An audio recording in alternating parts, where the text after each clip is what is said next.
Hoje vamos avançar com mais um tema de Daniel. Chegamos ao nosso quarto capítulo. E nesse quarto capítulo vamos aprender sobre uma história muito interessante envolvendo o rei Nabucodonosor. Lembra do grande rei Nabucodonosor da Babilônia?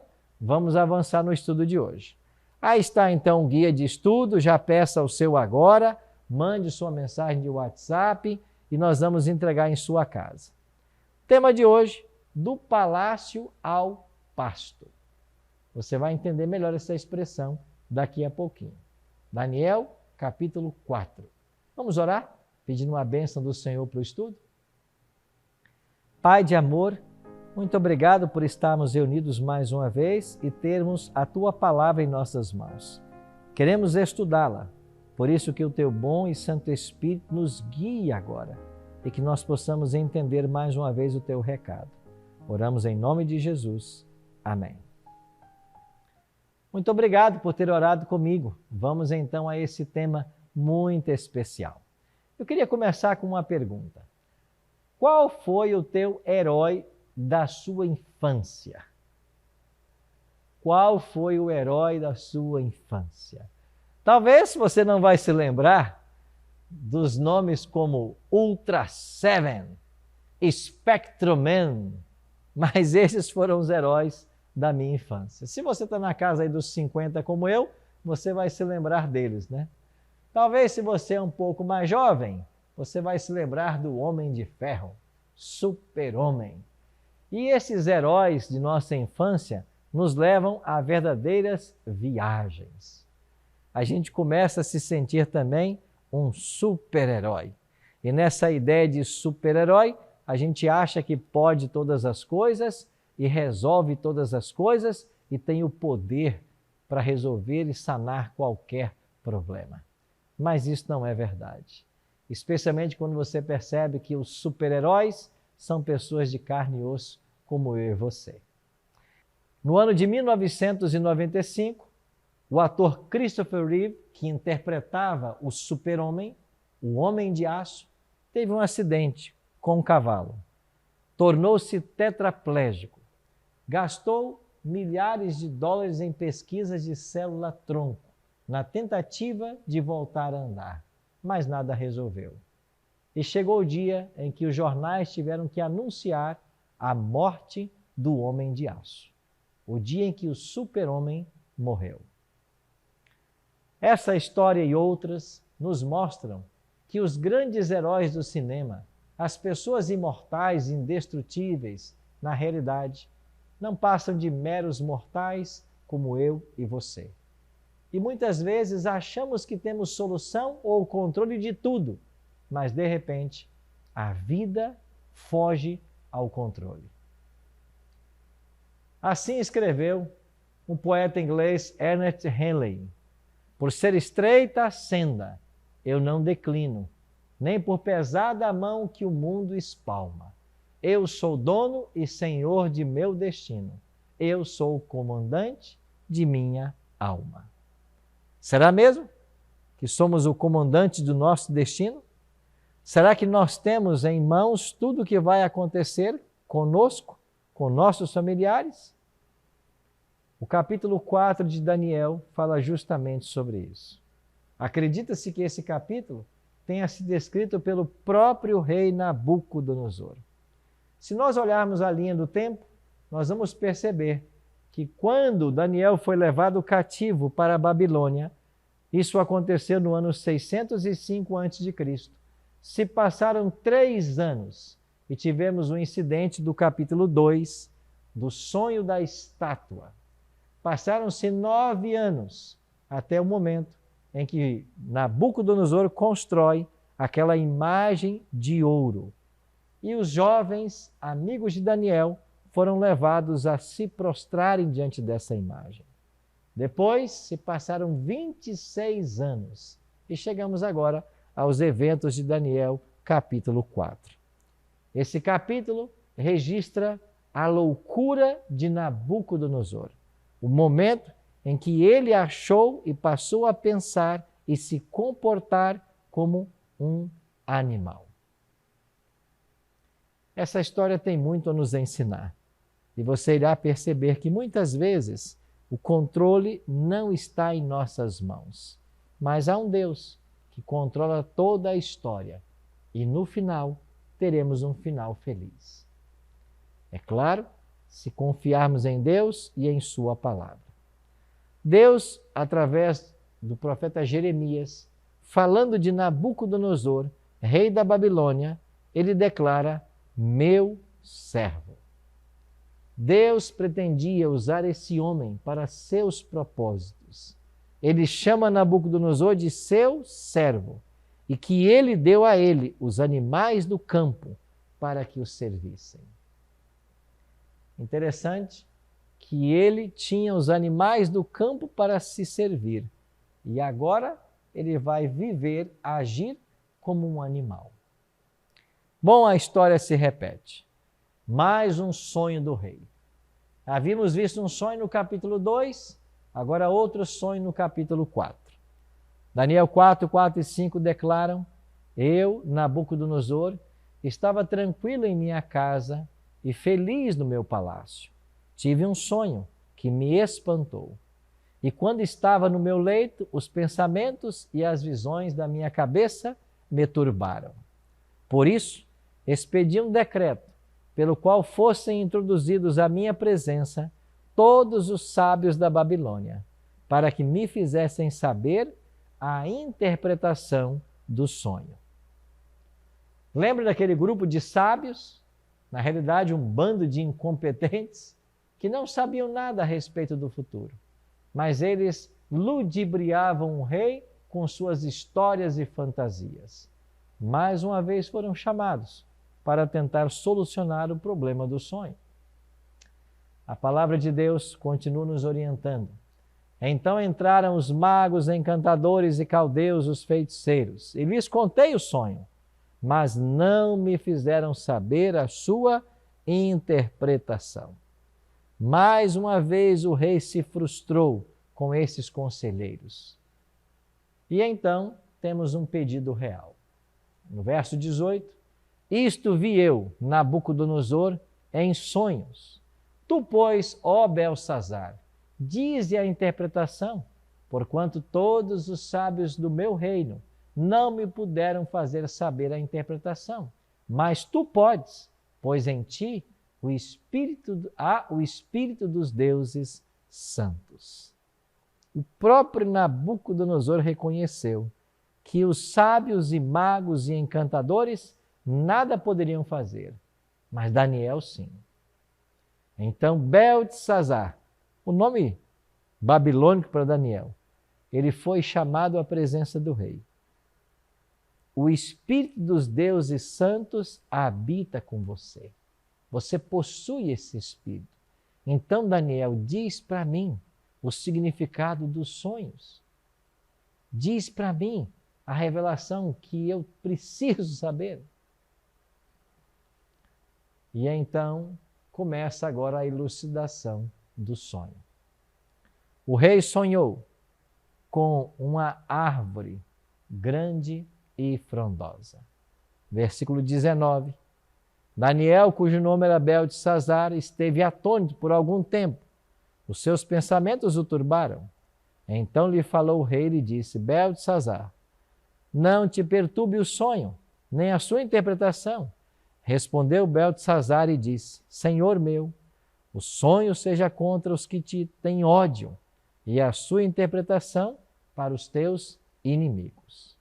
A árvore que viste, que cresceu e se tornou forte, cuja altura chegou até o céu, e que foi vista por toda a terra, cuja folhagem era formosa, e o seu fruto abundante, e em quem para todos havia sustento, debaixo da qual os animais do campo achavam sombra, em cujos ramos as aves dos céus faziam morada, és tu, ó Rei, que cresceste e vieste a ser forte. A tua grandeza cresceu e chegou até o céu, e o teu domínio até a extremidade da terra. Daniel começa a sua interpretação e diz para o rei que a árvore grande e frondosa que ele vira no sonho representava ele mesmo. Mas a história não parou por aí.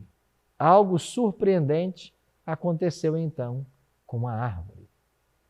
A palavra de Deus nos diz, em Daniel capítulo 4, 23, quanto ao que viste, ó rei, um vigilante, um santo que descia do céu e que dizia, cortai a árvore e a destruía, mas a cepa com as raízes deixai-a na terra, atada com cadeias de ferro e de bronze. Na erva do campo, seja ela molhada com o orvalho do céu, e a sua porção seja com os animais do campo, até que passem sobre ela 7 tempos. E aqui surge uma expressão que eu e você precisamos lembrar dela. 7 tempos. Em Daniel capítulo 11, verso 13, nós aprendemos que um tempo é igual a um ano. Logo, 7 tempos, 7 anos. Durante 7 anos, esta árvore sofreria consequências da ação desse santo, da sua cepa ter sido cortada e do tronco ter sido preservado. Então, período de tempo está envolvido aqui. Esta é a interpretação, ó rei. Este é o decreto do Altíssimo que virá contra o rei, meu senhor. Serás expulso de entre os homens, e a tua morada será com os animais do campo, e dar-te-ão a comer ervas como os bois, e serás molhado do orvalho do céu. Passar-se-ão 7 tempos por cima de ti, até que conheças que o Altíssimo tem domínio sobre o reino dos homens e o dá a quem quer. Se no capítulo 3, Nabucodonosor quis levar o mundo a adorá-lo como Deus, quis trazer para suas mãos o controle da história, no capítulo 4, fica claro o que Deus está ensinando. É Ele que dá o seu reino, o seu poder, a quem Ele quer. O Deus de Daniel é o Deus verdadeiro, o Deus que controla a história. Na realidade, a história é simplesmente o palco da atuação divina e nada foge ao seu controle. Como vimos no capítulo 2, Babilônia, Medopérsia, Grécia, Roma, todos os reinos passariam, porque Deus controla a história, até que finalmente ele estabeleça o seu reino. No capítulo 4, voltamos ao reino de Babilônia. Nabucodonosor ainda está no trono, mas agora ele vai sair do trono por 7 anos. Daniel continuou, quanto ao que foi dito, que se deixasse a cepa da árvore com as suas raízes, o teu reino tornará a ser teu, depois que tiveres conhecido que o céu domina. Daniel disse para o rei que ele precisava entender que o céu domina, que o poder de Deus está acima do poder humano e de que a única solução para ele era se submeter a esse poder. E aí, será que o rei ouviu o conselho do profeta? Qual seria a atitude dele diante desse sábio conselho de Daniel? Nós iremos perceber nessa história que o rei muitas vezes quis fazer a sua própria vontade e não seguir os conselhos divinos. Nada como o tempo. O tempo passou. De acordo com a Bíblia, 12 meses. E ao final dos 12 meses, passeando sobre o palácio real da cidade de Babilônia, falou o rei e disse, não é esta a grande Babilônia que eu edifiquei para a casa real, com o meu grandioso poder e para a glória da majestade?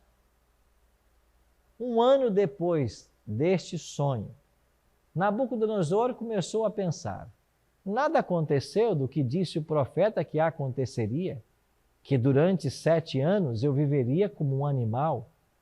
Eu acho que isso de fato não vai acontecer. Olha para esta Babilônia que eu edifiquei para a minha glória. E Nabucodonosor estava correto em falar sobre a grande cidade da Babilônia. Você sabe que elegeram recentemente as 7 maravilhas do mundo moderno. Houve uma votação num concurso internacional e aqui estão as 7 maravilhas do mundo moderno. A Grande Muralha da China, o Taj Mahal na Índia, as ruínas de Petra na Jordânia, o Coliseu Romano na Itália, a Estátua de Cristo Redentor no Rio de Janeiro. Você tem a Pirâmide Maia no México e as ruínas em Machu Picchu no Peru. Estas são as 7 maravilhas do mundo moderno. Mas quando olhamos as 7 maravilhas do mundo antigo, você vai encontrar entre elas os jardins suspensos da Babilônia, obra de Nabucodonosor. De fato, Nabucodonosor tinha muitas coisas das quais se orgulhar, mas enquanto ele pensava nas construções, nas suas realizações, nos jardins suspensos da Babilônia, o que aconteceu? A palavra de Deus diz: falava ainda o rei, quando desceu uma voz do céu: a ti se diz, ó rei Nabucodonosor, já passou de ti o reino. Serás expulso de entre os homens, e a tua morada será com os animais do campo. E far-te-ão comer ervas com os bois, e passar-se-ão 7 tempos por cima de ti, até que aprendas que o Altíssimo tem domínio sobre o reino dos homens e o dá a quem quer. No mesmo instante se cumpriu a palavra sobre Nabucodonosor, e foi expulso de entre os homens, e passou a comer erva com os bois. O seu corpo foi molhado do orvalho do céu, até que lhe cresceram os cabelos como as penas da águia, e as suas unhas como a das aves. No exato momento que ele se vangloriava das suas conquistas, cumpriu-se a palavra profética, e Nabucodonosor passou a viver agora como um verdadeiro animal. Aqui nós temos um desenho de William Blake, e ele tentou retratar o animal no qual Nabucodonosor se transformou. Alguns chamam essa doença de boantropia, outros zoantropia, outros mais licantropia. Bom, qualquer que seja essa doença, o que acontece é que um ser humano assume um comportamento de um animal. E por 7 anos, Nabucodonosor viveu como um animal entre os animais. Mas algo interessante nesse capítulo 4, que chama a nossa atenção. Durante 7 anos, o trono permaneceu vazio. Aí você se pergunta, não haveria alguém para tomar conta do trono? Os inimigos, por que não invadiram Babilônia sem um rei no trono e tomaram posse dele? Eu só encontro uma resposta. Os inimigos, vendo acontecer isso com o rei, quem sabe chegaram à seguinte conclusão: o que acontecerá com nós se desafiarmos esse Deus que faz o homem mais poderoso da terra pastar como um animal? É possível que nesses 7 anos do trono vazio, Daniel tenha cuidado de todos os negócios, até que o rei voltasse ao trono. Porque isso Daniel havia profetizado, que o rei voltaria ao trono. E isso de fato aconteceu. O verso 34 diz: mas ao fim daqueles dias eu, Nabucodonosor, levantei os olhos ao céu, tornou-me a vir o entendimento, e eu bendisse o Altíssimo, e louvei e glorifiquei ao que vive para sempre, cujo domínio é sempre eterno, e cujo reino é de geração em geração. Tão logo me tornou a vir o entendimento, também para a dignidade do meu reino, tornou-me a vir a majestade e o meu resplendor. Buscaram-me os meus conselheiros e os meus grandes.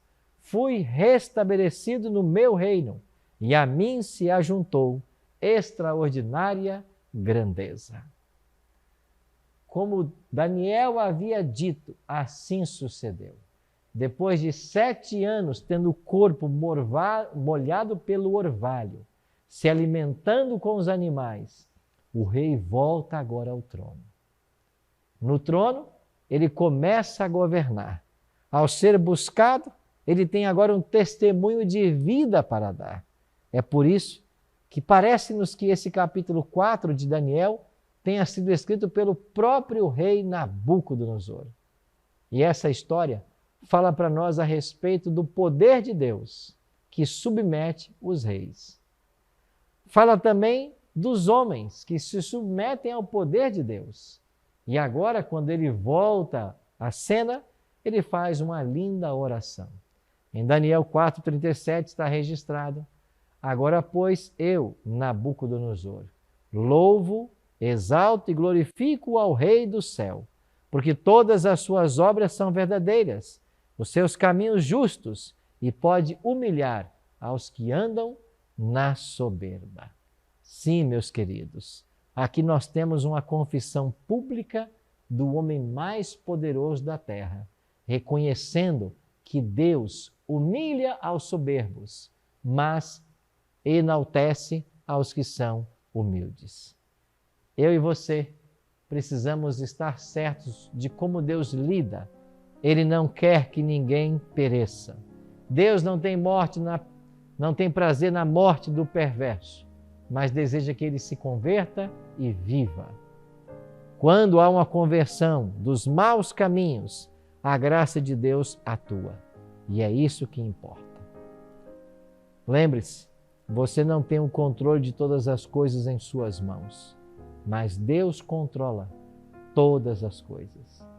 E se nós formos humildes e submissos a esse Deus, nós vamos experimentar o que Nabucodonosor experimentou: o cuidado de Deus e a restauração do seu reino.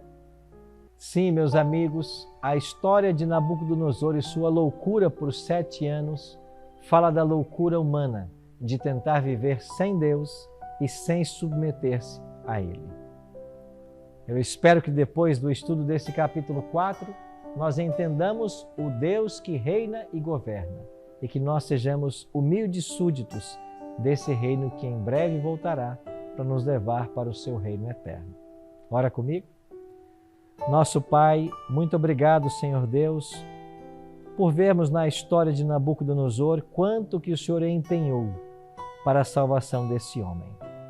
Nos ajuda, Pai, a compreendermos também a Tua grandeza, o Teu amor, e que a obra que o Senhor começou também em nossa vida, ela se complete em breve. É a nossa oração. Em nome de Jesus. Amém.